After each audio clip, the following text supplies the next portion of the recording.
3. Kesehatan jiwa. A. Pokok materi. 1. Pemeriksaan status mental.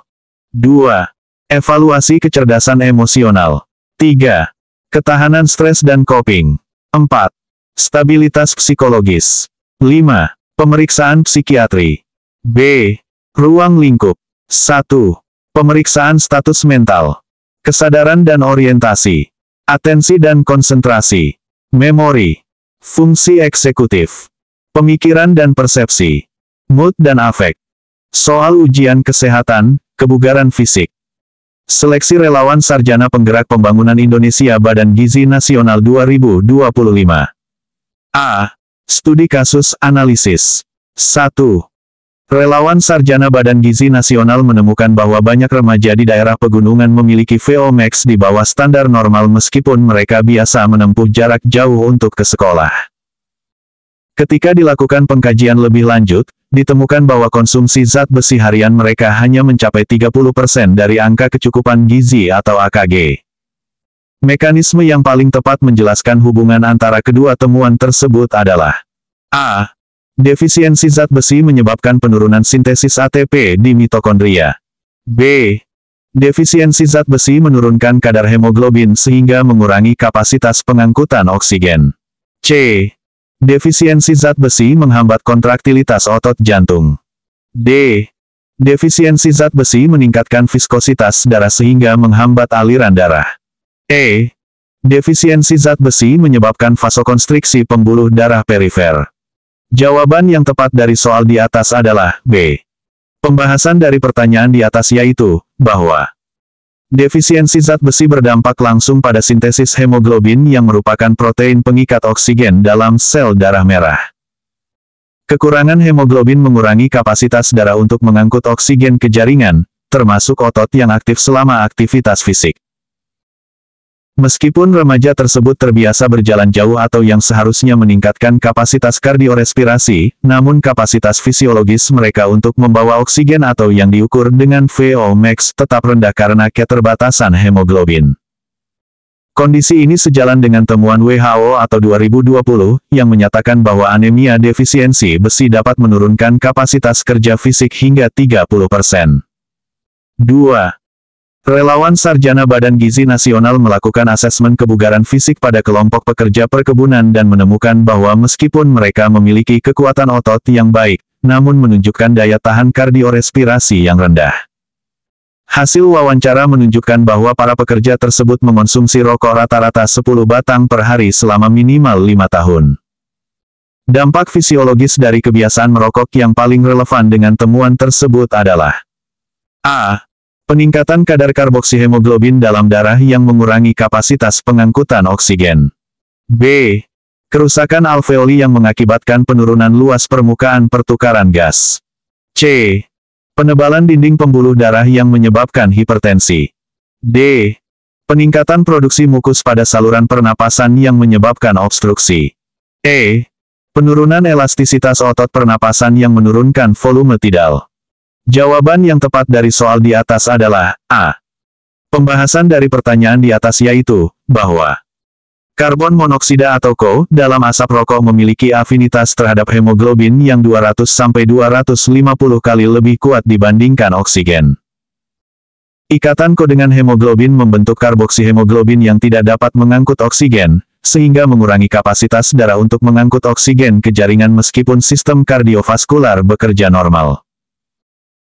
Berdasarkan penelitian terbaru dari American Heart Association atau 2023, perokok aktif dengan konsumsi 10 batang per hari dapat mengalami penurunan kapasitas pengangkutan oksigen hingga 15-20%, yang berdampak langsung pada daya tahan kardiorespirasi tanpa mempengaruhi kekuatan otot.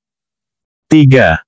Relawan Sarjana Badan Gizi Nasional melakukan program intervensi gizi dan aktivitas fisik selama 12 minggu pada kelompok lansia. Program tersebut berhasil meningkatkan fleksibilitas dan keseimbangan, namun tidak menunjukkan peningkatan signifikan pada kekuatan otot. Analisis diet menunjukkan asupan protein harian sebesar 0,6 gram per kilogram BB, sedangkan asupan kalsium dan vitamin D mencapai 100% AKG. Faktor utama yang menjadi pembatas peningkatan kekuatan otot pada kasus ini adalah A. Rendahnya asupan protein yang tidak mencukupi untuk sintesis protein otot. B. Tingginya asupan kalsium yang menghambat absorpsi protein. C. Kurangnya asupan vitamin B kompleks sebagai koenzim metabolisme energi. D.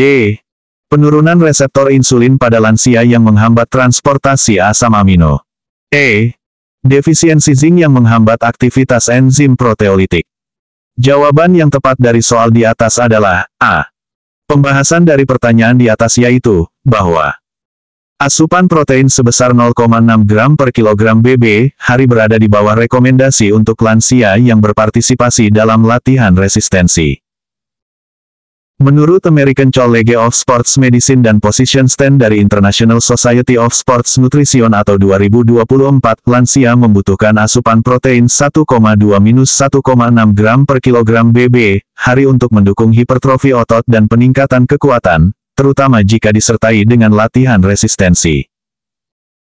Protein merupakan substrat utama untuk sintesis protein otot yang diperlukan dalam adaptasi kekuatan, sedangkan kalsium dan vitamin D yang sudah mencukupi lebih berperan pada kesehatan tulang, fleksibilitas, dan koordinasi neuromuskular yang mendukung keseimbangan. 4. Relawan Sarjana Badan Gizi Nasional mengamati perbedaan signifikan pada kadar laktat darah setelah tes kebugaran antara dua kelompok remaja dengan IMT normal. Kelompok pertama memiliki kadar laktat 8 mol per liter sedangkan kelompok kedua 12 mol per liter setelah intensitas latihan yang sama. Analisis diet menunjukkan kelompok pertama memiliki asupan karbohidrat 60% dari total kalori, sementara kelompok kedua hanya 30% dengan asupan protein yang lebih tinggi. Berdasarkan data tersebut, interpretasi fisiologis yang paling tepat adalah A. Kelompok kedua memiliki kapasitas aerobik yang lebih rendah. B. Kelompok kedua mengalami defisiensi enzim laktat dehidrogenase. C. Kelompok pertama memiliki densitas mitokondria yang lebih tinggi. D. Kelompok pertama memiliki kapasitas glikolitik yang lebih tinggi. E. Kelompok kedua mengalami gangguan pada sistem buffer bikarbonat. Jawaban yang tepat dari soal di atas adalah A. Pembahasan dari pertanyaan di atas yaitu, bahwa kadar laktat yang lebih tinggi pada kelompok kedua atau 12 mol per liter, menunjukkan ketergantungan yang lebih besar pada metabolisme anaerobik untuk produksi energi pada intensitas latihan yang sama. Hal ini mengindikasikan kapasitas aerobik yang lebih rendah, yang dapat dipengaruhi oleh rendahnya asupan karbohidrat atau 30% dari total kalori. Berdasarkan konsensus International Olympic Committee on Nutrition for Athletes atau 2023, asupan karbohidrat yang tidak memadai dapat membatasi penyimpanan glikogen otot dan menyebabkan pergeseran lebih cepat ke metabolisme anaerobik selama aktivitas fisik, yang menghasilkan peningkatan produksi laktat. Kapasitas aerobik yang lebih tinggi ditandai dengan pemanfaatan oksigen yang lebih efisien dan produksi laktat yang lebih rendah pada intensitas kerja yang sama. 5. Relawan Sarjana Badan Gizi Nasional melakukan program intervensi koordinasi gerak pada anak-anak usia sekolah di daerah dengan prevalensi stunting tinggi atau 35%. Setelah 6 bulan intervensi, ditemukan bahwa anak-anak dengan riwayat stunting tetap menunjukkan skor koordinasi yang lebih rendah dibandingkan anak-anak dengan tinggi badan normal, meskipun telah menerima suplementasi gizi lengkap selama program. Penjelasan neurobiologis yang paling relevan untuk temuan ini adalah A. Defisiensi gizi kronis pada 1000 hari pertama kehidupan menyebabkan gangguan perkembangan cerebellum yang bersifat permanen. B. Suplementasi gizi tidak mencakup asam lemak omega-3 yang dibutuhkan untuk mielinisasi serabut saraf. C. Anak dengan riwayat stunting memiliki defisiensi vitamin B12 yang menghambat transmisi impuls saraf.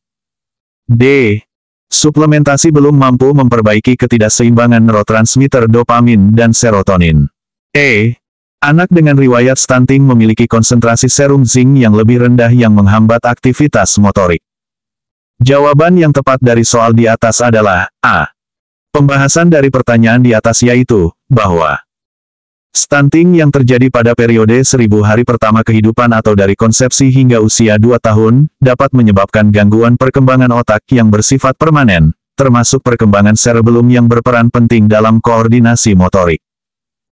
Penelitian neuroscience terkini dari The Lancet Neurology atau 2023 menunjukkan bahwa defisiensi gizi selama periode kritis perkembangan cerebellum dapat menyebabkan perubahan struktural dan fungsional yang tidak sepenuhnya reversibel dengan intervensi gizi di kemudian hari. Cerebellum berperan penting dalam integrasi sensorik motorik dan koordinasi gerakan kompleks. Meskipun suplementasi gizi dapat memperbaiki status gizi saat ini, namun tidak dapat sepenuhnya memperbaiki defisit perkembangan neural yang telah terjadi pada periode kritis. B. Pendalaman materi. 6. Dalam konteks pengukuran kebugaran kardiorespirasi, pernyataan yang paling tepat mengenai VO max adalah A. VO max merupakan jumlah maksimal oksigen yang dapat dikonsumsi per menit per kilogram berat badan. B. VO max merupakan volume oksigen maksimal yang dapat dihirup dalam satu kali napas. C. VO max merupakan kapasitas vital paru dalam mengekskresikan karbon dioksida. D. VO max merupakan rasio antara konsumsi oksigen dan produksi karbon dioksida. E. VO max merupakan persentase saturasi oksigen dalam darah arteri saat aktivitas maksimal. Jawaban yang tepat dari soal di atas adalah A.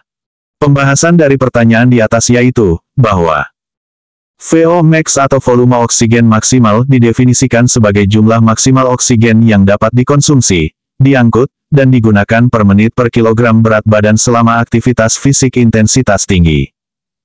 VO max merupakan indikator paling akurat dari kapasitas kardiorespirasi dan daya tahan aerobik seseorang. American College of Sports Medicine atau 2024 menegaskan bahwa VO max adalah gold standard untuk mengukur kebugaran kardiorespirasi karena mencerminkan fungsi integratif dari sistem respirasi, kardiovaskular, dan muskuloskeletal dalam menghasilkan energi aerobik. 7. Prinsip SAID atau Specific Adaptation to Imposed Demands, dalam pelatihan kekuatan otot mengimplikasikan bahwa A. Kekuatan otot hanya dapat ditingkatkan melalui latihan beban maksimal. B. Adaptasi otot terjadi secara spesifik sesuai dengan tuntutan beban yang diberikan. C. Adaptasi kekuatan otot hanya terjadi bila terdapat kerusakan mikro pada serabut otot. D. Otot akan beradaptasi dengan cara yang sama terlepas dari jenis latihan yang diberikan. E. Peningkatan kekuatan otot berbanding lurus dengan peningkatan massa otot. Jawaban yang tepat dari soal di atas adalah B. Pembahasan dari pertanyaan di atas yaitu, bahwa prinsip SAID atau Specific Adaptation to Imposed Demands merupakan konsep fundamental dalam fisiologi latihan yang menyatakan bahwa tubuh, khususnya otot, akan beradaptasi secara spesifik sesuai dengan jenis tuntutan atau stres yang diberikan padanya. Menurut National Strength and Conditioning Association atau 2023, adaptasi fisiologis seperti peningkatan kekuatan, hipertrofi, daya tahan, atau power akan terjadi sesuai dengan karakteristik beban latihan atau intensitas, volume, frekuensi, jenis kontraksi. Misalnya, latihan dengan beban berat dan repetisi rendah akan menghasilkan adaptasi yang lebih spesifik pada peningkatan kekuatan maksimal, sementara latihan dengan beban moderat dan repetisi tinggi akan lebih menghasilkan peningkatan daya tahan otot. 8. Fleksibilitas statis dan dinamis memiliki perbedaan fundamental dalam hal A. Keterlibatan sistem neuromuskular dalam mencapai jangkauan gerak. B. Jaringan yang menjadi target utama peregangan. C. Waktu yang dibutuhkan untuk menghasilkan adaptasi struktural. D. Efektivitasnya dalam mencegah cedera olahraga. E. Pengaruhnya terhadap kekuatan dan power otot. Jawaban yang tepat dari soal di atas adalah A. Pembahasan dari pertanyaan di atas yaitu, bahwa perbedaan fundamental antara fleksibilitas statis dan dinamis terletak pada keterlibatan sistem neuromuskular. Fleksibilitas statis melibatkan pencapaian jangkauan gerak maksimal secara pasif tanpa kontraksi aktif otot antagonis, sementara fleksibilitas dinamis melibatkan kontrol aktif sistem neuromuskular untuk mencapai jangkauan gerak melalui koordinasi kontraksi dan relaksasi otot-otot yang bekerja secara sinergis. Menurut tinjauan sistematis dalam Journal of Sports Sciences atau 2024, fleksibilitas dinamis memerlukan integrasi yang lebih kompleks antara sistem saraf dan muskular, melibatkan komponen proprioseptif, dan lebih relevan dengan performa fungsional dalam aktivitas sehari-hari dan olahraga. 9. Dalam konteks perkembangan koordinasi motorik, sinkronisasi antara sistem visual, vestibular, dan proprioseptif paling optimal terjadi pada A. Usia 2-5 tahun saat terjadi perkembangan pesat kemampuan motorik kasar. B. Usia 6-12 tahun saat terjadi penyempurnaan kemampuan motorik halus. C. Usia 13-17 tahun saat terjadi maturasi penuh sistem keseimbangan. D. Usia 18-25 tahun saat terjadi puncak koordinasi neuromuskular. E. Usia 25-35 tahun saat terjadi stabilisasi sistem neurologis. Jawaban yang tepat dari soal di atas adalah B. Pembahasan dari pertanyaan di atas yaitu, bahwa periode usia 6-12 tahun atau usia sekolah dasar, merupakan periode kritis untuk perkembangan dan penyempurnaan koordinasi motorik.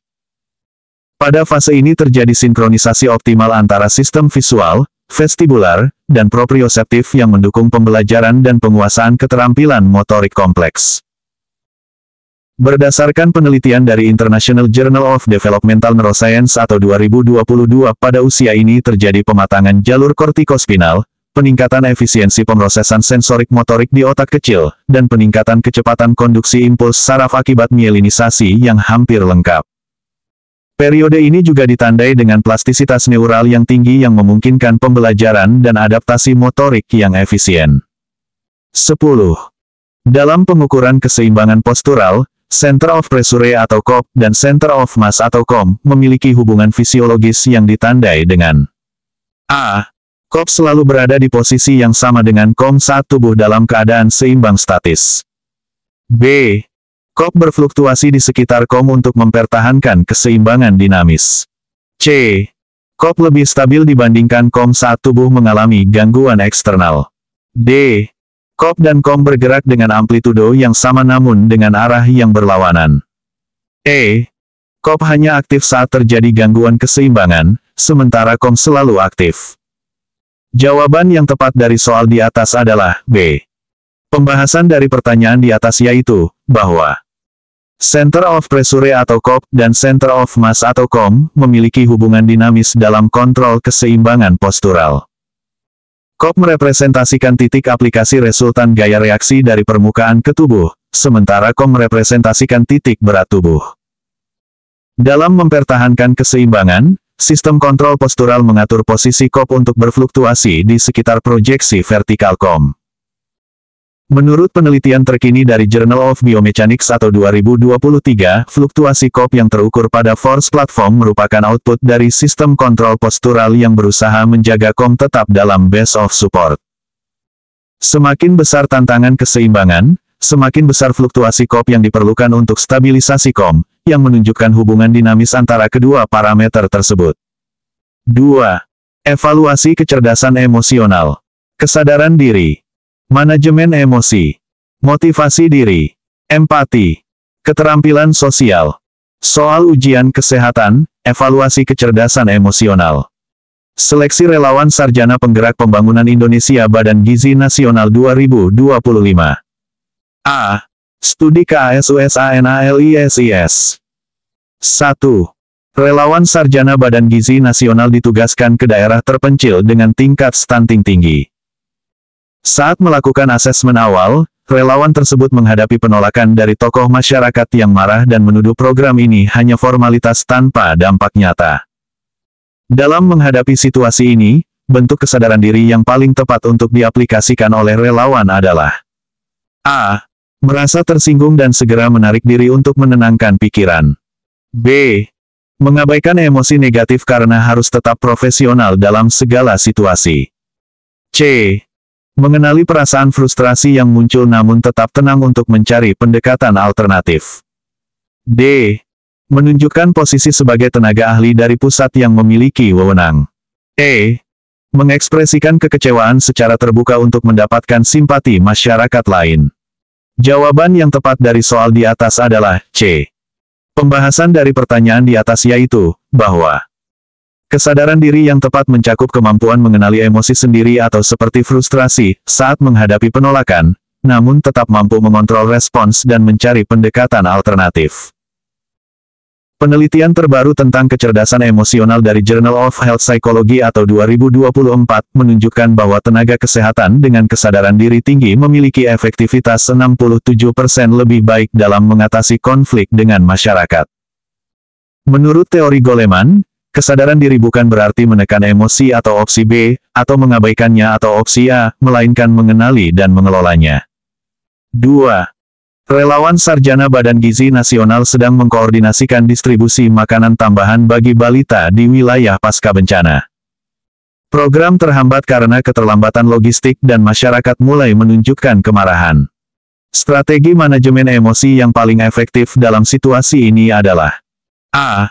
Menyalahkan pihak logistik pusat sebagai penyebab keterlambatan. B.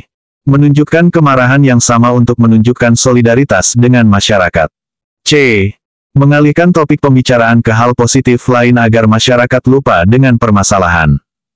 D. Menarik diri sementara sampai situasi mereda dengan sendirinya. E. Mengakui situasi sulit sambil melakukan reframing kognitif dan mencari solusi alternatif. Jawaban yang tepat dari soal di atas adalah E.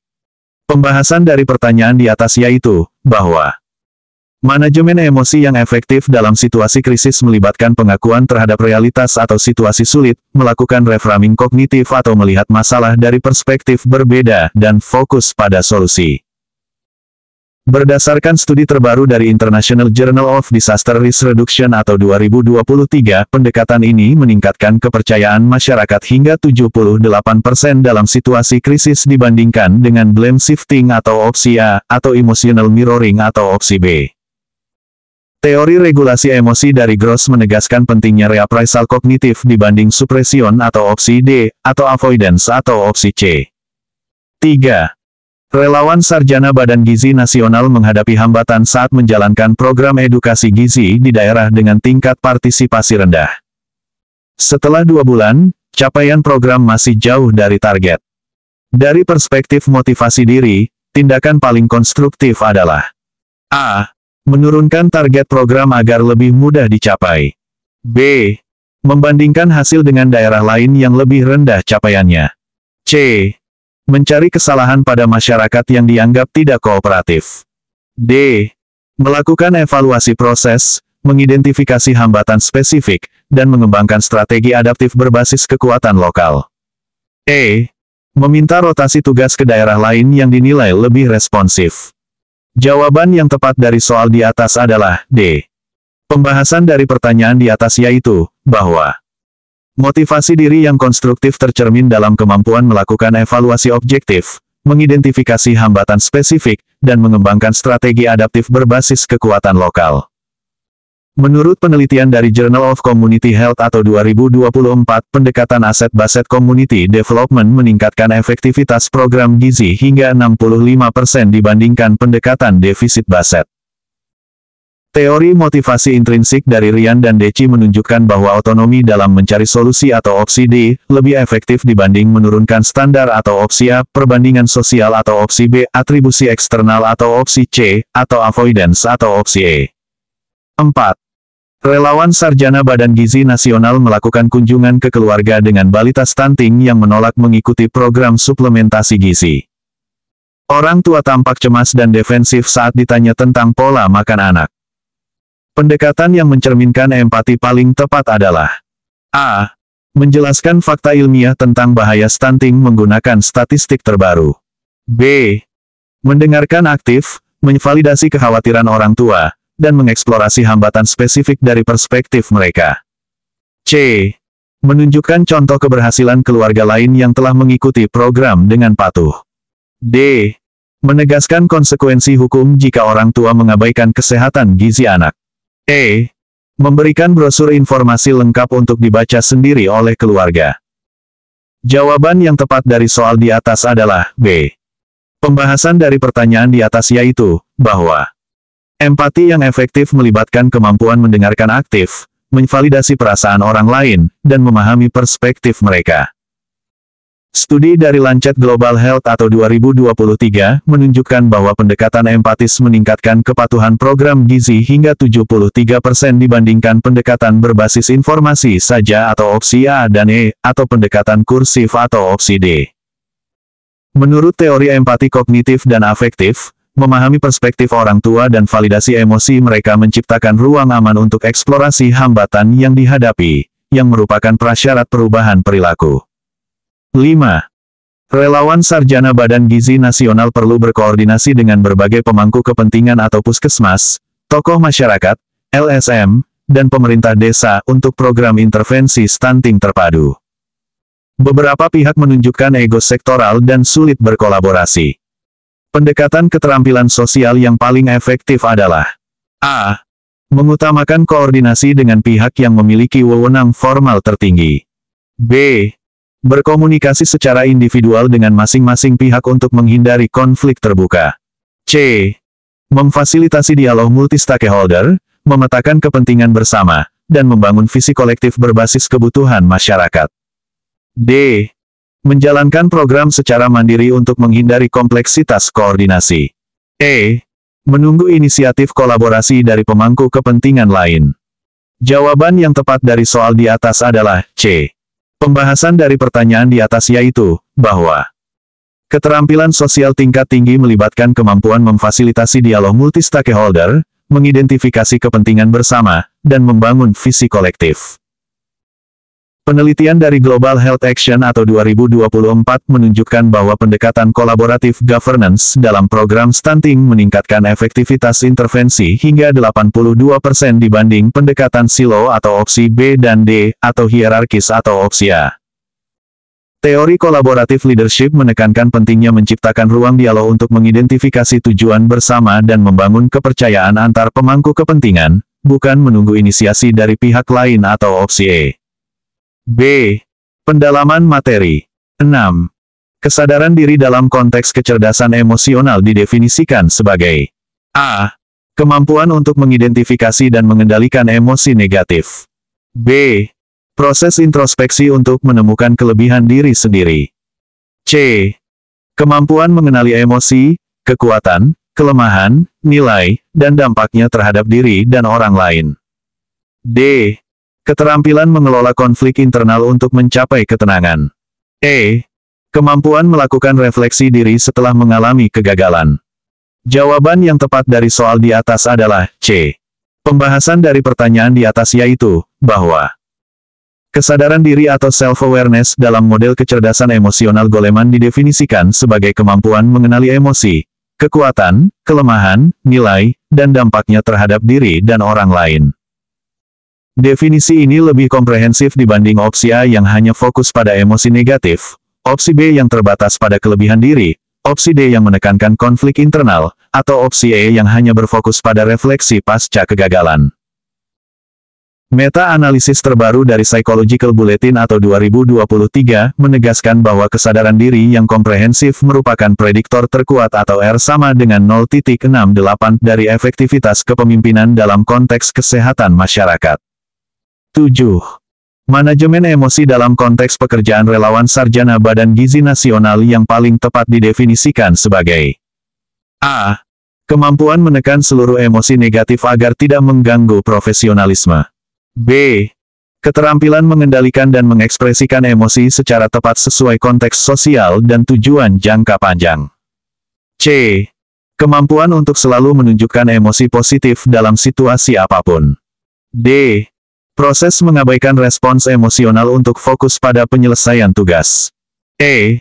Keterampilan mengubah emosi negatif menjadi positif dalam segala situasi.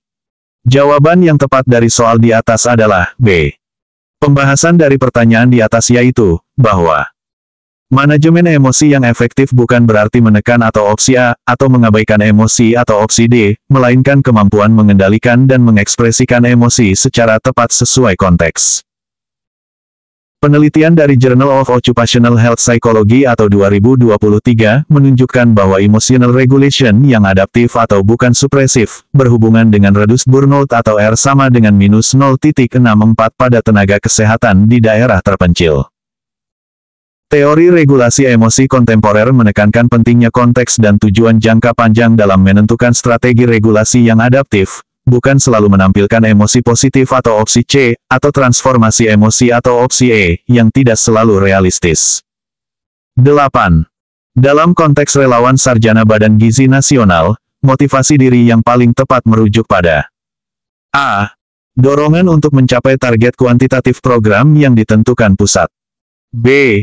Kemampuan untuk tetap bersemangat meskipun menghadapi kesulitan. C. Dorongan internal untuk mencapai tujuan, bertahan menghadapi hambatan, dan beradaptasi terhadap perubahan berbasis nilai dan makna personal. D.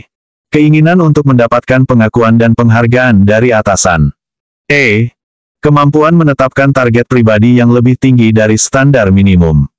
Jawaban yang tepat dari soal di atas adalah C. Pembahasan dari pertanyaan di atas yaitu, bahwa motivasi diri dalam kerangka kecerdasan emosional merujuk pada dorongan internal berbasis nilai dan makna personal, bukan sekadar dorongan mencapai target eksternal atau opsi A, atau pengakuan atau opsi D. Penelitian dari Journal of Applied Psychology atau 2024 menunjukkan bahwa tenaga kesehatan dengan motivasi intrinsik memiliki ketahanan 3,2 kali lebih tinggi dalam menghadapi adversitas di daerah tertinggal dibanding mereka dengan motivasi ekstrinsik. Teori determinasi diri atau self-determination menekankan otonomi, kompetensi, dan keterhubungan sebagai basis motivasi berkelanjutan, yang lebih komprehensif dibanding sekadar semangat atau opsi B, atau target tinggi atau opsi E. 9. Empati dalam konteks pelayanan kesehatan dan gizi masyarakat paling tepat dipahami sebagai A. Kemampuan merasakan apa yang dirasakan orang lain secara emosional. B. Keterampilan menenangkan orang lain yang sedang mengalami kesulitan. C. Kemampuan memahami perspektif orang lain, merasakan kondisi emosionalnya, dan merespons dengan kepedulian aktif tanpa kehilangan batas diri. D. Sikap belas kasihan terhadap masyarakat yang kurang beruntung. E. Keterampilan menunjukkan simpati dan dukungan emosional. Jawaban yang tepat dari soal di atas adalah C. Pembahasan dari pertanyaan di atas yaitu, bahwa empati dalam konteks profesional kesehatan melibatkan 3 komponen, kognitif atau memahami perspektif, afektif atau merasakan kondisi emosional, dan behavioral atau merespons dengan kepedulian aktif sambil mempertahankan batas diri yang sehat. Riset dari New England Journal of Medicine atau 2023 menunjukkan bahwa empati komprehensif meningkatkan kepatuhan pasien terhadap intervensi gizi hingga 71% dibanding pendekatan simpati atau opsi E, atau belas kasihan atau opsi D. Teori empati kontemporer membedakan empati dari emotional contagion atau opsi A, yang dapat menyebabkan burnout, dan dari comforting atau opsi B, yang hanya merupakan salah satu aspek respons empatik. 10. Keterampilan sosial dalam konteks pembangunan kesehatan dan gizi berbasis masyarakat paling akurat didefinisikan sebagai A. Kemampuan berkomunikasi secara efektif dengan berbagai lapisan masyarakat. B. Keterampilan membangun jaringan profesional dengan stakeholder kesehatan. C.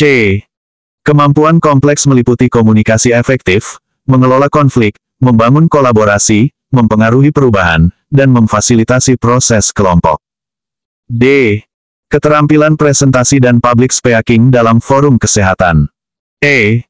Kemampuan menyesuaikan diri dengan norma sosial berbagai komunitas. Jawaban yang tepat dari soal di atas adalah C.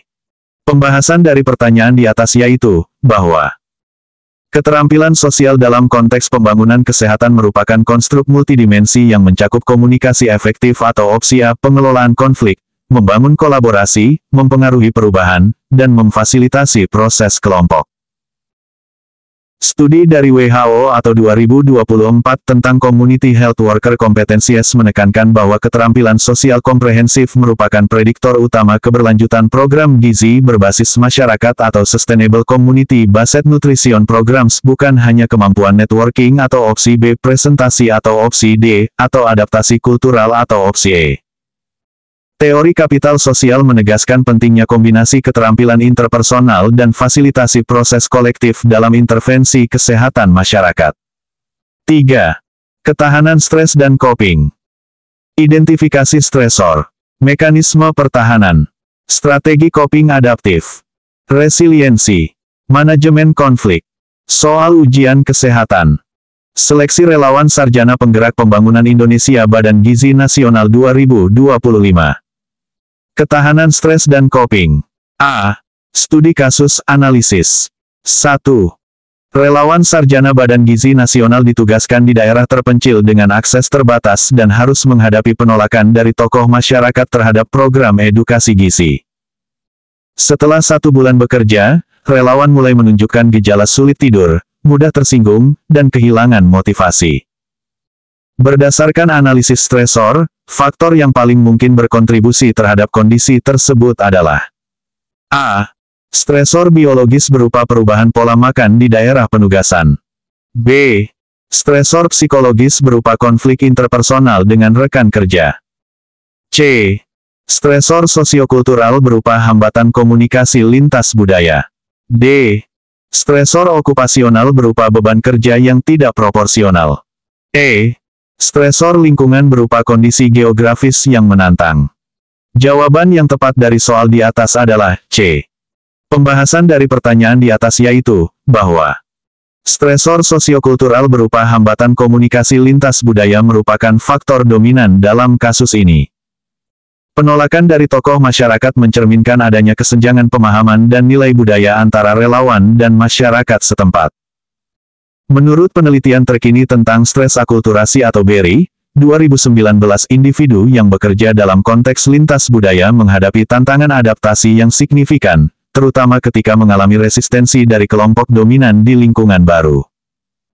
Hal ini dapat memicu stres berkepanjangan yang bermanifestasi dalam gejala-gejala seperti gangguan tidur, iritabilitas, dan penurunan motivasi.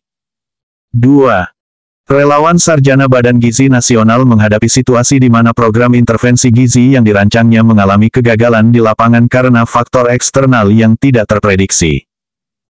Ketika diminta mengevaluasi program tersebut dalam rapat koordinasi, relawan tersebut menyatakan bahwa kegagalan disebabkan oleh kurangnya dukungan dari instansi lain dan masyarakat yang tidak kooperatif. Mekanisme pertahanan yang ditunjukkan oleh relawan tersebut adalah A. Represi. B. Proyeksi. C. Rasionalisasi. D. Intelektualisasi. E. Displacement. Jawaban yang tepat dari soal di atas adalah B. Pembahasan dari pertanyaan di atas yaitu, bahwa proyeksi adalah mekanisme pertahanan di mana individu mengatribusikan perasaan, pikiran, atau impulsi yang tidak dapat diterima pada diri sendiri kepada orang lain atau faktor eksternal. Dalam kasus ini, relawan mengalihkan tanggung jawab atas kegagalan program kepada pihak lain atau instansi dan masyarakat tanpa mengakui kemungkinan kekurangan dalam perencanaan atau implementasi program yang menjadi tanggung jawabnya. Menurut teori psikologi ego Freudian yang dikembangkan dalam konteks kesehatan modern atau McWilliams, 2020 proyeksi sering muncul sebagai respons terhadap ancaman terhadap harga diri profesional. 3. Dalam menghadapi bencana banjir yang mempengaruhi kondisi gizi masyarakat di wilayah tugasnya, relawan Sarjana Badan Gizi Nasional mengambil langkah-langkah berikut. 1. Mengidentifikasi masalah dan sumber daya yang tersedia. 2. Berkonsultasi dengan berbagai pihak untuk menemukan solusi. 3. Memprioritaskan kelompok rentan. 4. Mencari bantuan dari komunitas lain. Dan 5. Mendokumentasikan pembelajaran untuk antisipasi bencana di masa depan. Strategi coping yang ditunjukkan tersebut mencerminkan A. Coping berfokus emosi yang maladaptif. B. Coping berfokus masalah yang adaptif. C. Coping menghindar yang defensif. D. Coping religius yang pasif. E. Coping sosial yang dependen. Jawaban yang tepat dari soal di atas adalah B. Pembahasan dari pertanyaan di atas yaitu, bahwa strategi coping berfokus masalah yang adaptif ditandai dengan upaya aktif untuk mengidentifikasi masalah, mencari informasi, menganalisis situasi, dan mengambil tindakan konkret untuk mengatasi stresor. Tindakan relawan mencerminkan pendekatan sistematis dan berorientasi solusi dalam menghadapi situasi krisis. Menurut meta-analisis terbaru tentang efektivitas strategi coping dalam situasi bencana atau Lazarus dan Folkman Framework, diperbarui oleh Skinner et al. 2023, pendekatan berfokus masalah dikaitkan dengan hasil kesehatan mental yang lebih baik dan kemampuan pemulihan yang lebih cepat pada petugas lapangan. 4. Relawan Sarjana Badan Gizi Nasional dipindah tugaskan ke daerah konflik sosial setelah berhasil menjalankan program di daerah sebelumnya. Di lokasi baru, relawan menghadapi kendala berupa akses terbatas, keterbatasan sumber daya, dan resistensi dari beberapa pihak. Meskipun demikian, relawan tersebut mampu membangun jaringan dengan tokoh lokal, memodifikasi pendekatan program, dan tetap mencapai target program meski dalam skala yang lebih kecil. Karakteristik resiliensi yang paling menonjol dari kasus tersebut adalah A. Kemampuan regulasi emosi yang baik. B. Optimisme dan pikiran positif. C. Dukungan sosial yang kuat. D. Fleksibilitas kognitif dan adaptabilitas. E. Spiritualitas dan pemaknaan. Jawaban yang tepat dari soal di atas adalah D. Pembahasan dari pertanyaan di atas yaitu, bahwa fleksibilitas kognitif dan adaptabilitas merupakan karakteristik resiliensi yang paling menonjol dalam kasus ini, ditunjukkan dengan kemampuan relawan untuk memodifikasi pendekatan program menyesuaikan dengan kondisi baru yang kompleks. American Psychological Association atau 2023 mendefinisikan resiliensi sebagai proses adaptasi yang baik dalam menghadapi kesulitan signifikan, dengan fleksibilitas kognitif sebagai salah satu prediktor terkuat dari resiliensi dalam situasi penugasan di daerah konflik. Kemampuan ini memungkinkan individu untuk melihat alternatif, menyesuaikan strategi, dan tetap efektif meski dalam kondisi yang berubah drastis. 5. Relawan Sarjana Badan Gizi Nasional bertugas mengkoordinasikan program di area dengan beberapa organisasi non-pemerintah yang memiliki pendekatan berbeda. Konflik terjadi ketika salah satu organisasi mengimplementasikan program yang tumpang tindih tanpa koordinasi. Dalam rapat koordinasi, relawan memfasilitasi diskusi dengan mengundang semua pihak, memberikan kesempatan semua pihak menyampaikan perspektifnya, mengidentifikasi kepentingan bersama, dan mengarahkan pada solusi kolaboratif berupa pembagian wilayah kerja dan harmonisasi program. Pendekatan manajemen konflik yang diterapkan adalah A. Kompetisi atau competing. B. Akomodasi atau accommodating. C. Penghindaran atau avoiding. D. Kompromi atau compromising. E. Kolaborasi atau collaborating. Jawaban yang tepat dari soal di atas adalah E. Pembahasan dari pertanyaan di atas yaitu, bahwa kolaborasi atau collaborating adalah pendekatan manajemen konflik yang bersifat asertif dan kooperatif, di mana pihak-pihak yang berkonflik bekerja sama untuk menemukan solusi yang sepenuhnya memenuhi kepentingan semua pihak.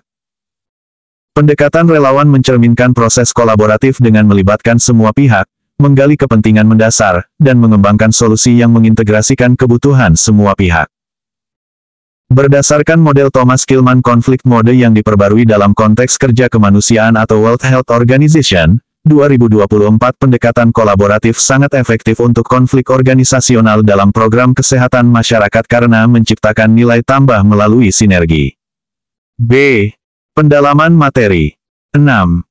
Dalam teori Transactional Model of Stress and Coping yang dikembangkan oleh Lazarus dan Folkman, proses penilaian kognitif atau cognitive appraisal terdiri dari A. Primary appraisal, secondary appraisal, dan tertiary appraisal. B. Primary appraisal dan secondary appraisal. C. Threat appraisal, challenge appraisal, dan harm appraisal. D. Emotion focus appraisal dan problem focus appraisal. E. Cognitive appraisal, emotional appraisal, dan behavioral appraisal. Jawaban yang tepat dari soal di atas adalah B. Pembahasan dari pertanyaan di atas yaitu, bahwa menurut Transactional Model of Stress and Coping yang dikembangkan oleh Lazarus dan Folkman, proses penilaian kognitif terdiri dari primary appraisal atau penilaian primer dan secondary appraisal atau penilaian sekunder. Pada penilaian primer, individu mengevaluasi apakah suatu situasi relevan dan berpotensi mengancam kesejahteraannya. Pada penilaian sekunder, individu mengevaluasi sumber daya dan kemampuan yang dimilikinya untuk mengatasi situasi tersebut. Model ini telah diperkuat oleh penelitian kontemporer dalam neuropsikologi stres atau Ursin dan Erikson, 2010. Slavik, 2020, yang mengonfirmasi peran krusial dari penilaian kognitif dalam respons stres. 7. Mekanisme pertahanan ego yang diklasifikasikan sebagai tingkat adaptif matang atau mature adaptive level, menurut Diagnostic and Statistical Manual of Mental Disorders atau DSM-5, adalah A. Splitting dan proyeksi. B. Regresi dan acting out. C. Rasionalisasi dan intellectualization. D. Sublimasi dan humor. E. Denial dan disosiasi. Jawaban yang tepat dari soal di atas adalah D. Pembahasan dari pertanyaan di atas yaitu, bahwa sublimasi dan humor termasuk dalam mekanisme pertahanan ego tingkat adaptif matang atau mature adaptive level, menurut klasifikasi DSM-5. Mekanisme pertahanan matang memungkinkan kepuasan impuls dan manajemen afek yang optimal dengan tetap memperhatikan konsekuensi realistis. Sublimasi merupakan pengalihan impuls yang tidak dapat diterima ke dalam perilaku yang dapat diterima secara sosial, sedangkan humor memungkinkan ekspresi perasaan tanpa ketidaknyamanan personal atau efek yang merugikan orang lain. American Psychiatric Association atau 2013-2022 menegaskan bahwa mekanisme pertahanan matang berkontribusi pada adaptasi yang sehat, fungsi sosial yang efektif, dan kesejahteraan psikologis. 8. Model dual process dari strategi coping yang dikembangkan oleh Stroebe dan Sut atau 1999, diperbarui 2010 dalam konteks kehilangan dan duka mengidentifikasi dua jenis proses coping yang beroskilasi, yaitu A. Approach coping dan avoidance coping. B. Problem focus coping dan emotion focus coping. C. Loss oriented coping dan restoration oriented coping. D. Adaptive coping dan maladaptive coping. E. Primary coping dan secondary coping. Jawaban yang tepat dari soal di atas adalah C. Pembahasan dari pertanyaan di atas yaitu, bahwa model dual process yang dikembangkan oleh Stroebe dan Sut dalam konteks kehilangan dan duka mengidentifikasi dua jenis proses coping, loss-oriented coping atau coping berorientasi kehilangan, dan restoration-oriented coping atau coping berorientasi pemulihan. Loss-oriented coping berfokus pada kehilangan itu sendiri, meliputi meratapi kehilangan, mengingat mendiang, dan mengatasi emosi terkait kehilangan. Restoration-oriented coping berfokus pada penyesuaian terhadap kehidupan yang berubah, membangun identitas baru, dan mengembangkan keterampilan baru. Model ini menekankan bahwa individu yang berduka secara alami beroskilasi antara kedua proses ini sebagai bagian dari adaptasi yang sehat. 9. Berdasarkan penelitian terkini tentang resiliensi dalam konteks kesehatan masyarakat atau Southwick et al. 2022, faktor neurobiologis yang berperan dalam mengatur respons stres dan berkontribusi terhadap resiliensi adalah A. Serotonin dan dopamin. B. Adrenalin dan noradrenalin. C. Hipotalamus pituitari adrenal atau HPA aksis. D. Amigdala dan hipokampus. E. Korteks prefrontal dan korteks singulat anterior. Jawaban yang tepat dari soal di atas adalah C. Pembahasan dari pertanyaan di atas yaitu, bahwa hipotalamus pituitari adrenal atau HPA aksis merupakan sistem neurondokrin utama yang mengatur respons stres dan berperan penting dalam resiliensi.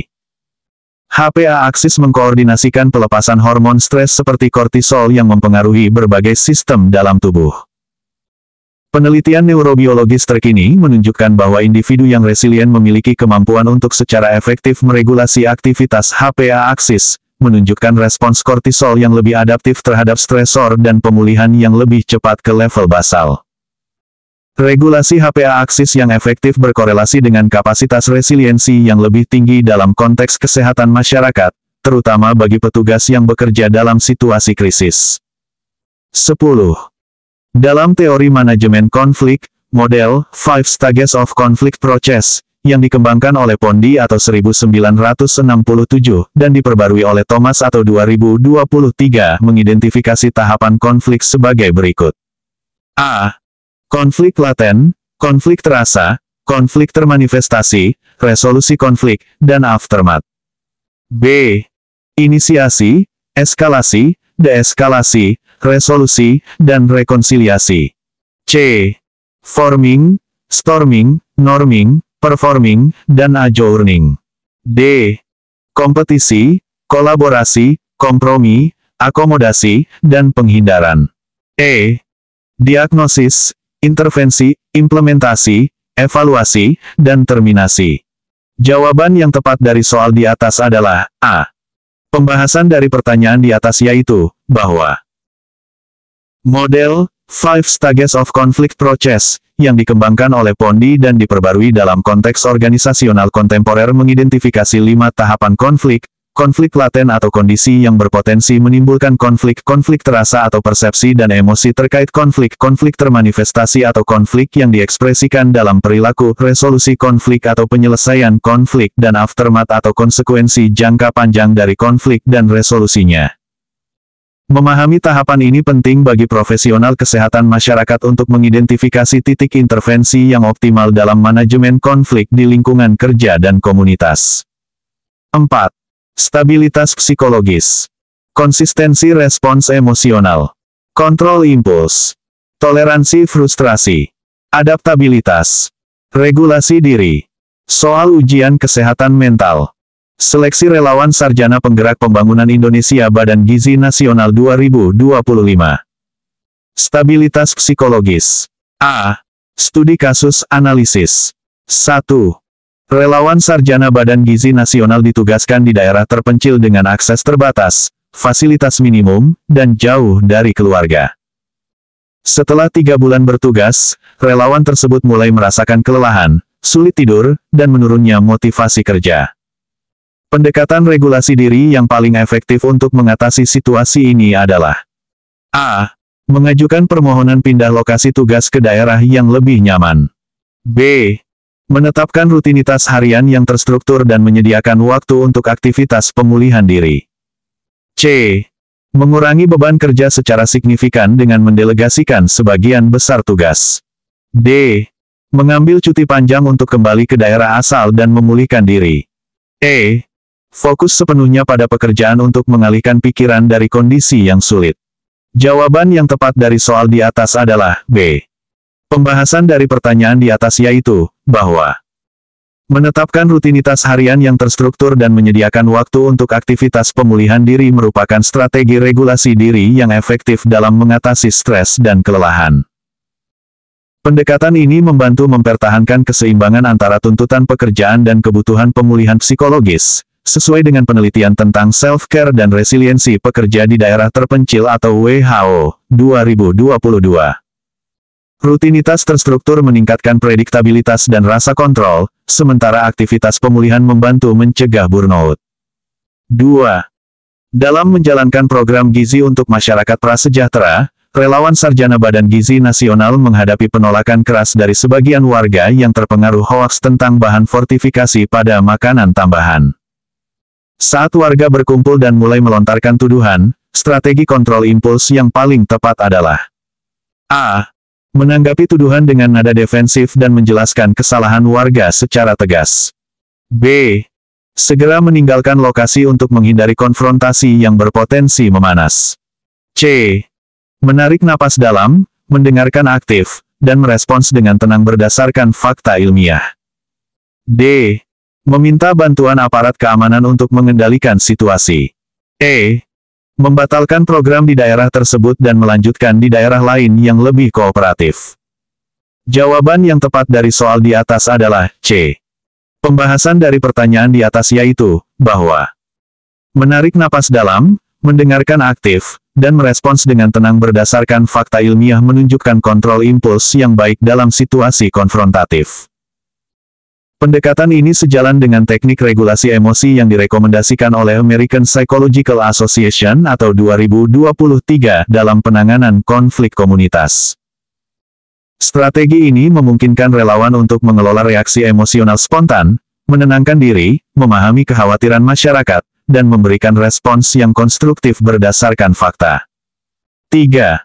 Relawan Sarjana Badan Gizi Nasional mengimplementasikan program pemantauan gizi balita di daerah dengan tingkat stunting tinggi.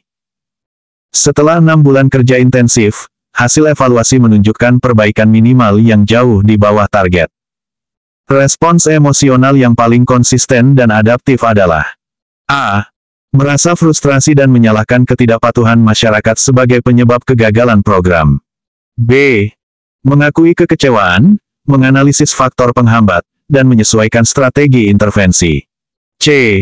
Menekan perasaan kecewa dan terus menjalankan program dengan metode yang sama. D. Merasa tidak kompeten dan mempertimbangkan untuk mengundurkan diri dari program. E. Mengalihkan fokus pada aspek program yang lebih mudah diukur keberhasilannya. Jawaban yang tepat dari soal di atas adalah B. Pembahasan dari pertanyaan di atas yaitu, bahwa mengakui kekecewaan, menganalisis faktor penghambat, dan menyesuaikan strategi intervensi menunjukkan konsistensi respons emosional dan adaptabilitas yang baik. Pendekatan ini sejalan dengan konsep emotional intelligence dan growth mindset dalam praktik kesehatan masyarakat atau Goleman dan Davidson, 2023. Respons ini memungkinkan pengakuan emosi secara sehat, namun tetap berfokus pada solusi dan pembelajaran dari pengalaman, bukan terjebak dalam negativitas atau penghindaran. 4. Relawan Sarjana Badan Gizi Nasional bekerja dalam tim multidisiplin yang menangani kasus malnutrisi kompleks pada komunitas pengungsi bencana alam. Perbedaan pendekatan antar anggota tim mulai menimbulkan ketegangan. Strategi adaptabilitas yang paling konstruktif adalah A. Menegaskan pendekatan berbasis bukti yang paling ilmiah harus diutamakan. B. Mengakomodasi semua pendapat tanpa mempertimbangkan efektivitas dan efisiensi. C.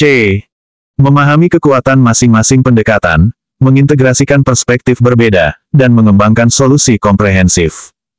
D. Menyerahkan pengambilan keputusan sepenuhnya kepada pimpinan tim. E. Bekerja secara independen dengan fokus pada area keahlian masing-masing tanpa koordinasi intensif. Jawaban yang tepat dari soal di atas adalah C. Pembahasan dari pertanyaan di atas yaitu, bahwa memahami kekuatan masing-masing pendekatan, mengintegrasikan perspektif berbeda, dan mengembangkan solusi komprehensif menunjukkan adaptabilitas tinggi dalam konteks tim multidisiplin. Pendekatan ini sejalan dengan model kolaborasi interprofesional dalam penanganan masalah kesehatan kompleks atau WHO, 2024. Strategi ini mengakui nilai keberagaman perspektif, memanfaatkan sumber daya kolektif tim, dan memungkinkan pengembangan solusi yang lebih holistik dan efektif. 5. Selama program penyuluhan gizi di daerah dengan tingkat literasi rendah, relawan Sarjana Badan Gizi Nasional mengalami hambatan komunikasi yang menyebabkan rendahnya partisipasi masyarakat. Meskipun telah mencoba berbagai pendekatan, hasil tetap minimal. Toleransi frustrasi yang sehat ditunjukkan dengan A.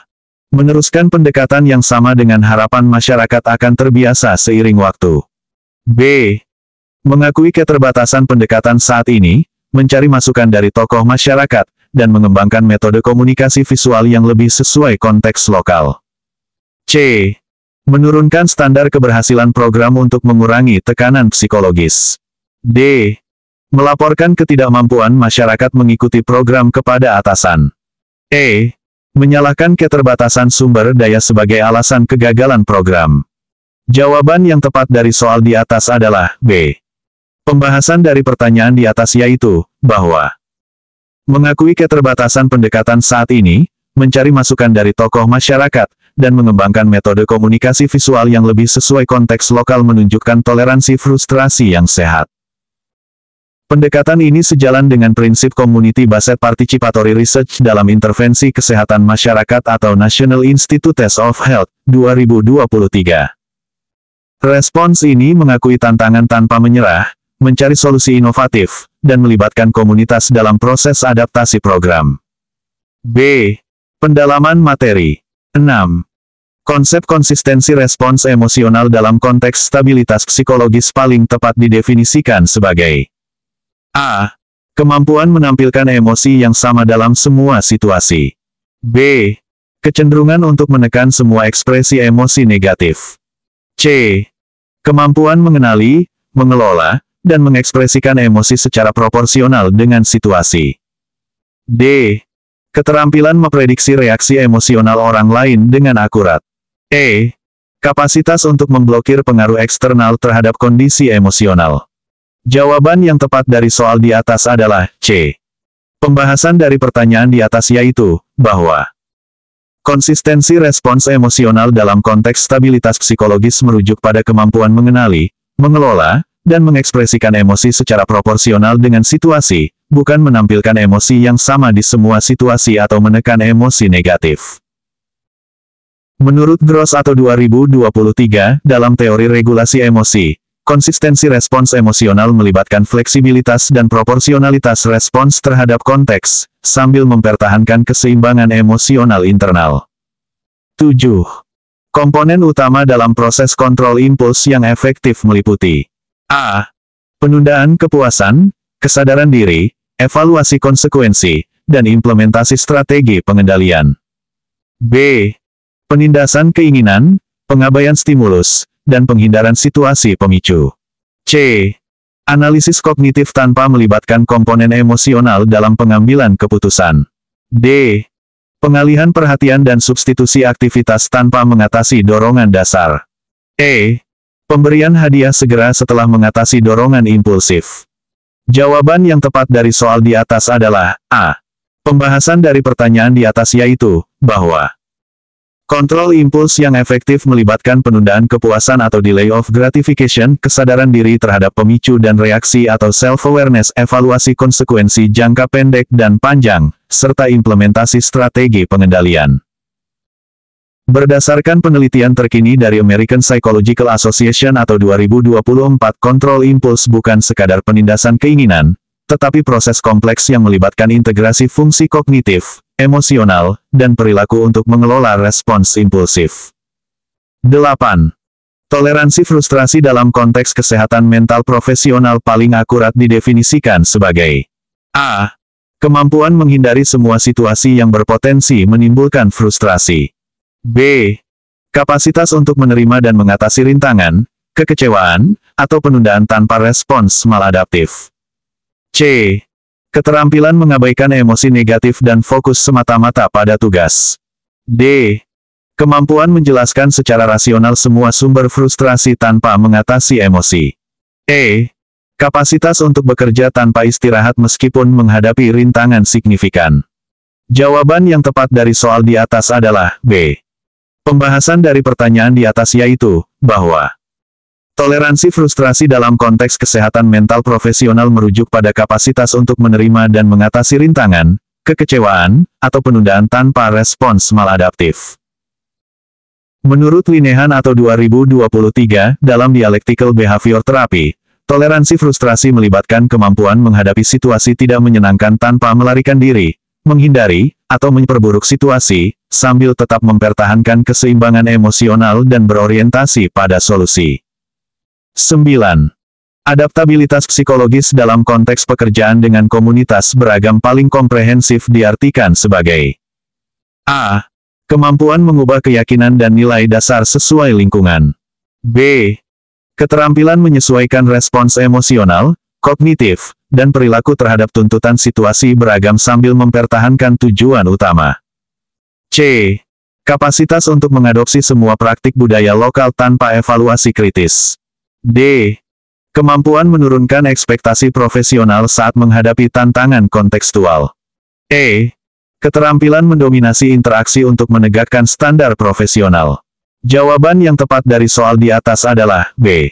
Pembahasan dari pertanyaan di atas yaitu, bahwa adaptabilitas psikologis dalam konteks pekerjaan dengan komunitas beragam merujuk pada keterampilan menyesuaikan respons emosional, kognitif, dan perilaku terhadap tuntutan situasi beragam sambil mempertahankan tujuan utama. Menurut penelitian lintas budaya dari American Psychological Association atau 2023, adaptabilitas ini melibatkan fleksibilitas dalam pendekatan, sensitivitas kontekstual, dan kemampuan menyesuaikan strategi tanpa mengorbankan integritas profesional atau tujuan esensial. 10.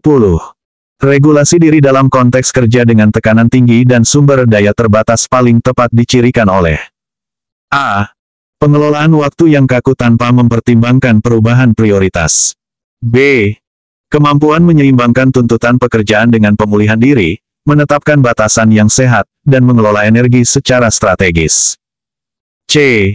Fokus semata-mata pada pencapaian tugas tanpa mempertimbangkan kondisi fisik dan mental. D. Keterampilan mengisolasi diri dari pengaruh eksternal dan tekanan sosial. E. Kemampuan bekerja tanpa supervisi atau dukungan eksternal. Jawaban yang tepat dari soal di atas adalah B. Pembahasan dari pertanyaan di atas yaitu, bahwa regulasi diri dalam konteks kerja dengan tekanan tinggi dan sumber daya terbatas dicirikan oleh kemampuan menyeimbangkan tuntutan pekerjaan dengan pemulihan diri, menetapkan batasan yang sehat, dan mengelola energi secara strategis. Berdasarkan model Conservation of Resources dari Hopeful atau 2024, regulasi diri yang efektif memungkinkan individu mengelola sumber daya internal atau energi, waktu, atensi, secara strategis untuk mencapai tujuan sambil mencegah kelelahan dan burnout. 5. Pemeriksaan psikiatri. Screening gangguan mood. Screening gangguan kecemasan. Screening gangguan psikotik. Screening gangguan kepribadian. Penggunaan zat. Soal ujian kesehatan, pemeriksaan psikiatri. Seleksi relawan sarjana penggerak pembangunan Indonesia Badan Gizi Nasional 2025. A. Studi kasus analisis. 1. Seorang relawan sarjana Badan Gizi Nasional melakukan pemeriksaan pada pasien berusia 35 tahun yang mengeluhkan sulit tidur, mudah lelah, kehilangan nafsu makan, dan penurunan berat badan signifikan selama 2 bulan terakhir. Pasien juga menyatakan bahwa ia tidak lagi menikmati aktivitas yang biasanya disenangi dan merasa putus asa dengan masa depannya. Berdasarkan presentasi klinis tersebut, instrumen screening yang paling tepat digunakan adalah A. CAGE Questionnaire. B. Mood Disorder Questionnaire atau MDQ. C. Patient Health Questionnaire 9 atau PHQ-9. D. Generalized Anxiety Disorder 7 atau GAD-7. E. Yale-Brown Obsessive Compulsive Scale atau YBOCS. Jawaban yang tepat dari soal di atas adalah C. Pembahasan dari pertanyaan di atas yaitu, bahwa PHQ-9 adalah instrumen screening yang dirancang khusus untuk mendeteksi gangguan depresi mayor sesuai kriteria DSM-5. Gejala yang dikeluhkan atau insomnia, fatigue, anoreksia, penurunan berat badan, anhedonia, dan keputusasaan merupakan gejala khas depresi mayor. PHQ-9 terdiri dari 9 pertanyaan yang mengevaluasi frekuensi gejala depresi dalam 2 minggu terakhir dengan sensitivitas 88% dan spesifisitas 88% untuk diagnosis depresi mayor.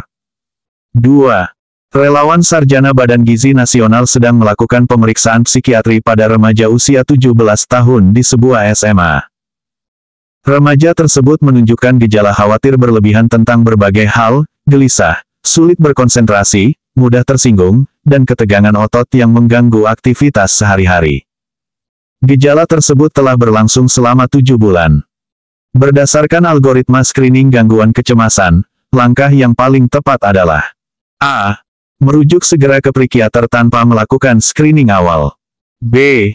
Melakukan screening dengan Hamilton Anxiety Rating Scale atau HAMA. C. Melakukan screening dengan Generalized Anxiety Disorder 7 atau GAD-7. D. Memberikan psikoedukasi tentang teknik relaksasi tanpa screening formal.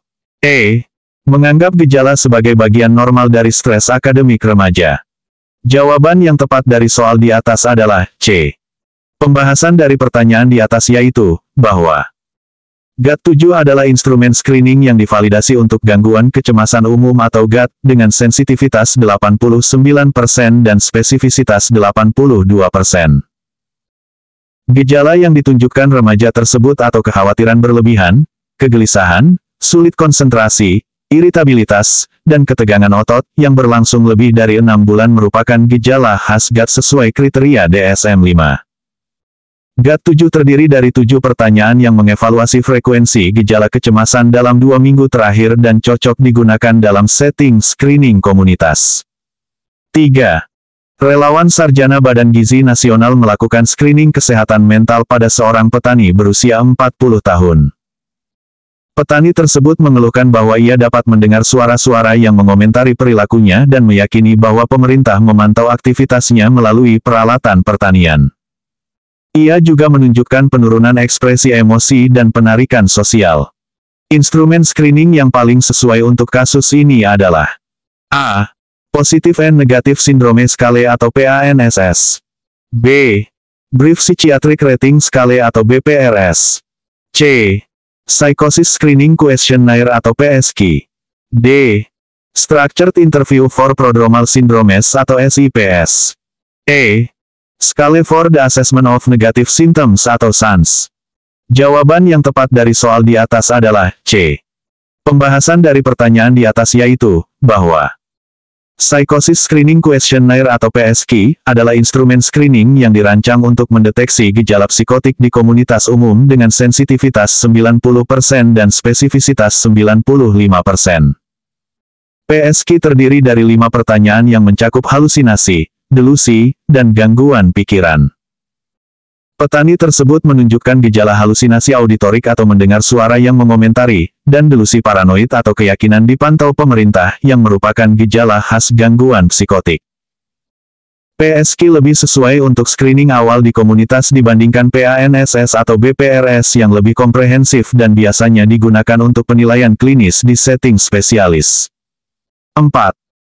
Relawan Sarjana Badan Gizi Nasional mendapati seorang pasien di puskesmas yang menunjukkan pola hubungan interpersonal tidak stabil, perubahan mood yang cepat, perilaku impulsif, dan kekhawatiran intens akan ditinggalkan. Pasien juga memiliki riwayat self-harm berulang. Pendekatan screening yang paling tepat untuk mengevaluasi kemungkinan gangguan kepribadian pada pasien ini adalah A.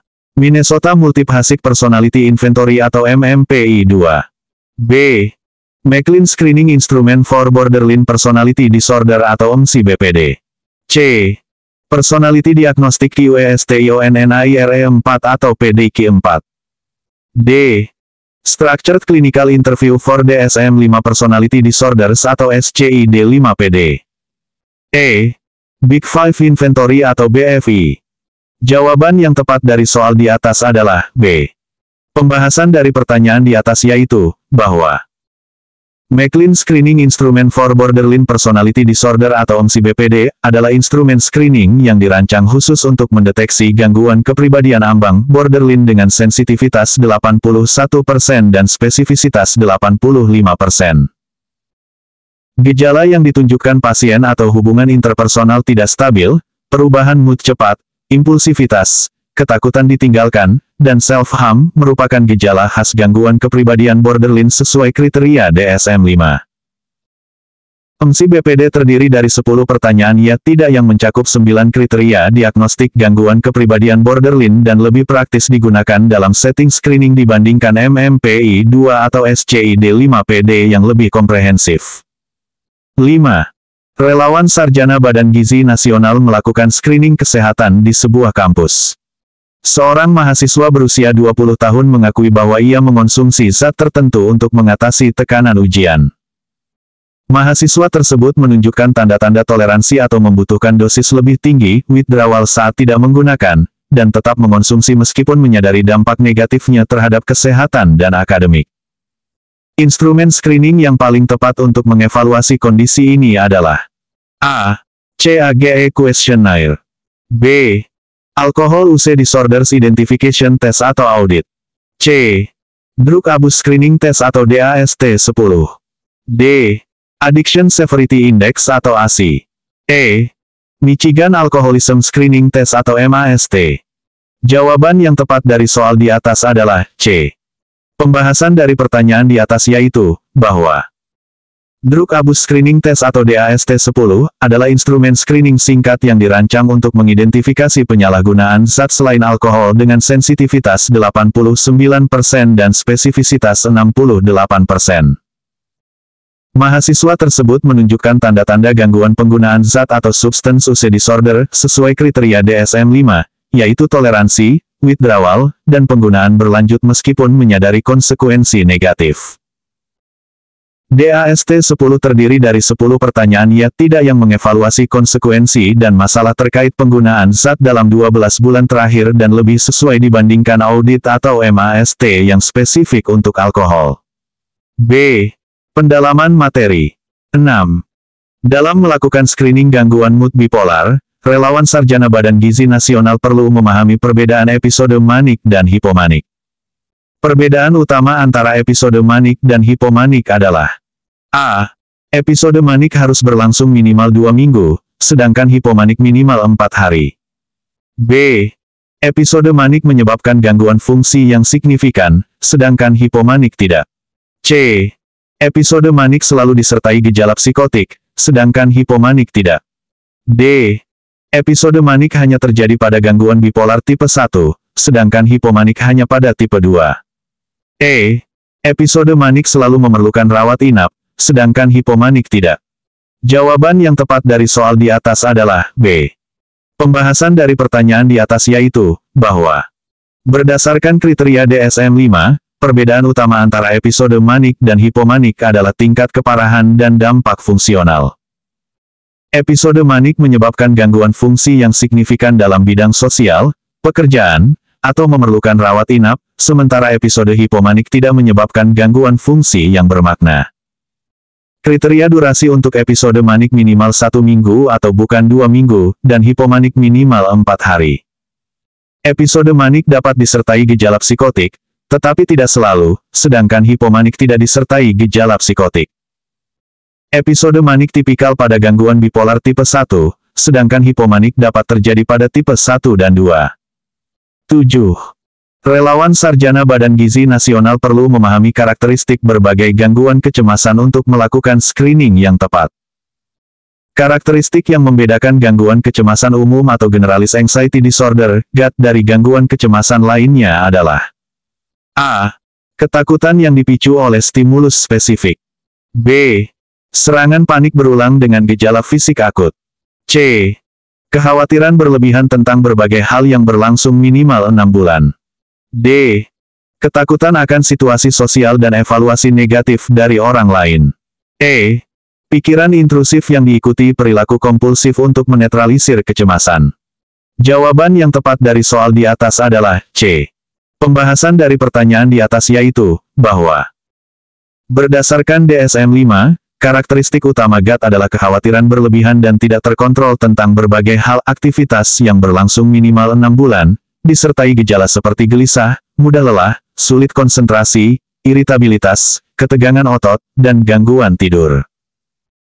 Ini berbeda dari fobia spesifik yang dipicu stimulus spesifik atau A. Gangguan panik dengan serangan panik berulang atau B. Fobia sosial dengan ketakutan akan situasi sosial atau D. Dan gangguan obsesif kompulsif dengan pikiran intrusif dan perilaku kompulsif atau E. 8. Dalam screening gangguan psikotik, relawan Sarjana Badan Gizi Nasional perlu memahami perbedaan antara berbagai jenis waham atau delusi. Seorang pasien yang meyakini bahwa pikirannya dikontrol oleh gelombang radio yang dipancarkan oleh satelit pemerintah mengalami jenis waham. A. Waham kebesaran atau grandiose. B. Waham rujukan atau referensial. C. Waham pengendalian atau kontrol. D. Waham nihilistik atau nihilistik. E.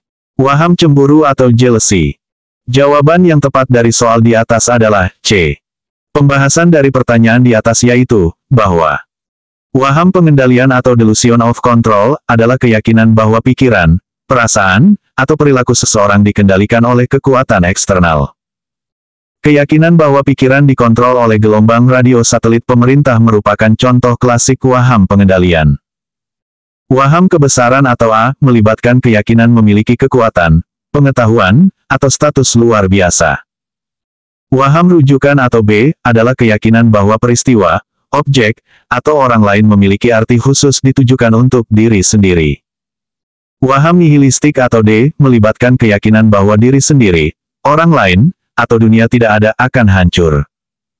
Waham cemburu atau E, adalah keyakinan salah bahwa pasangan berselingkuh. 9. Dalam screening gangguan kepribadian, relawan Sarjana Badan Gizi Nasional perlu memahami prinsip-prinsip dasar pemeriksaan. Pernyataan yang paling tepat mengenai screening gangguan kepribadian adalah A. Gangguan kepribadian dapat didiagnosis secara definitif dengan kuesioner screening singkat. B. Pola maladaptif harus muncul sejak masa kanak-kanak untuk dianggap sebagai gangguan kepribadian. C. Gangguan kepribadian ditandai oleh pola pikir, perasaan, dan perilaku yang kaku dan maladaptif yang bertahan lama dan menyebabkan distres gangguan fungsi. D. Gangguan kepribadian tidak dapat dibedakan dari gangguan mental lainnya tanpa pemeriksaan neuroimaging. Gangguan kepribadian selalu disertai dengan gangguan psikotik. Jawaban yang tepat dari soal di atas adalah C. Pembahasan dari pertanyaan di atas yaitu, bahwa berdasarkan DSM-5, gangguan kepribadian ditandai oleh pola pikir, perasaan, dan perilaku yang kaku dan maladaptif yang bertahan lama atau pervasif, stabil sejak remaja dewasa awal, dan menyebabkan distres subjektif atau gangguan fungsi signifikan. Kuesioner screening hanya alat bantu dan tidak dapat mendiagnosis secara definitif atau asalah. Pola maladaptif biasanya mulai muncul pada remaja atau dewasa awal, bukan kanak-kanak atau salah. Gangguan kepribadian dapat dibedakan dari gangguan mental lainnya melalui pemeriksaan klinis tanpa perlu neuroimaging atau salah. Gangguan kepribadian dapat terjadi tanpa gejala psikotik atau salah. 10. Dalam screening penggunaan zat, relawan Sarjana Badan Gizi Nasional perlu memahami klasifikasi zat psikoaktif dan efeknya. Pernyataan yang paling tepat mengenai pengaruh zat psikoaktif terhadap sistem saraf pusat adalah A. Stimulan seperti amfetamin dan kokain menekan aktivitas sistem saraf pusat dan menyebabkan sedasi. B. Depresan seperti alkohol dan benzodiazepin meningkatkan aktivitas sistem saraf pusat dan menyebabkan euforia. C. Halusinogen seperti LSD dan psilocybin memengaruhi neurotransmitter serotonin dan mengubah persepsi. D. Opioid seperti heroin dan morfin bekerja terutama pada reseptor dopamin dan menyebabkan halusinasi. E. Kanabis seperti marijuana bekerja terutama pada reseptor GABA dan menyebabkan depresi pernapasan. Jawaban yang tepat dari soal di atas adalah C. Pembahasan dari pertanyaan di atas yaitu, bahwa halusinogen seperti LSD atau lysergic acid dietilamide, dan psilocybin atau jamur, ajaib, bekerja terutama pada sistem serotonergik atau reseptor serotonin 5-HT2A, dan menyebabkan perubahan persepsi, halusinasi, dan pengalaman disosiatif. Stimulan atau A, seperti amfetamin dan kokain meningkatkan atau bukan menekan aktivitas sistem saraf pusat melalui peningkatan dopamin dan norepinefrin. Depresan atau B, seperti alkohol dan benzodiazepin menekan atau bukan meningkatkan aktivitas sistem saraf pusat melalui peningkatan aktivitas GABA. Opioid atau D, bekerja terutama pada reseptor opioid mu atau mu, bukan dopamin. Kanabis atau E, bekerja terutama pada reseptor kanabinoid CB1 dan CB2, bukan GABA. C. Tujuan. Menilai kesehatan mental dan fungsi psikologis calon peserta. Mengidentifikasi potensi gangguan psikologis yang dapat mempengaruhi kinerja. Mengevaluasi kemampuan dalam mengelola stres dan tekanan. Memastikan keseimbangan emosional dan stabilitas psikologis. Menilai potensi adaptasi terhadap situasi baru dan menantang.